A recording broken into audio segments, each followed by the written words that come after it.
I'm Jordan Soto for Space Channel News. Nearly 60 years after the USSR beat the United States to space with the Sputnik satellite, another space race is heating up.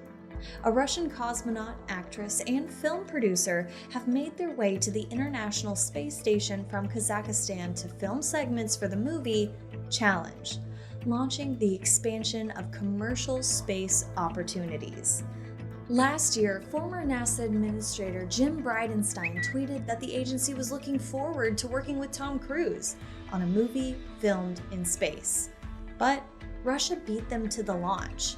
NASA officials now say that there are currently no plans of that kind of visit to the space station. The Russians used the Soyuz MS-19 spacecraft to make a fast-track to-orbit journey to dock to the station's Rosette module. And while Hollywood isn't in space, the drama is.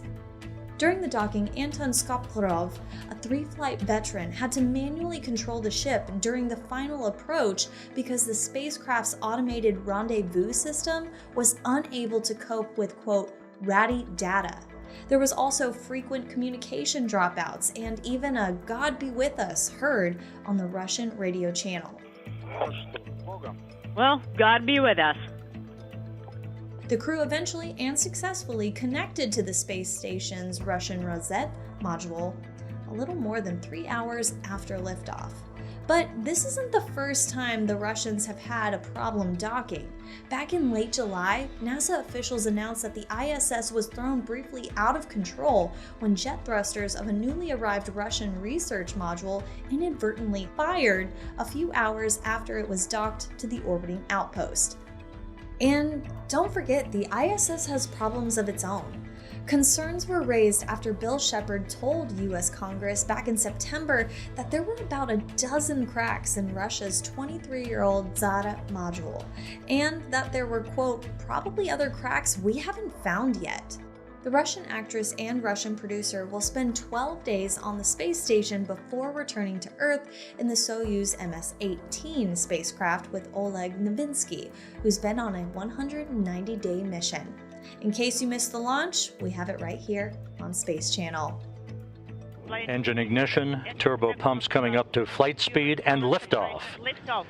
Liftoff of Soyuz MS-19 with an actress and her producer beginning a journey to the International Space Station.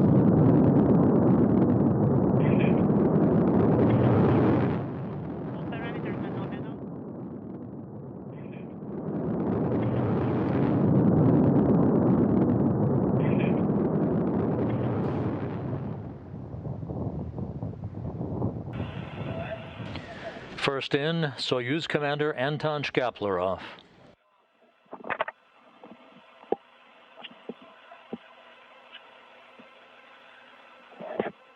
Russian actress Yulia Peresild.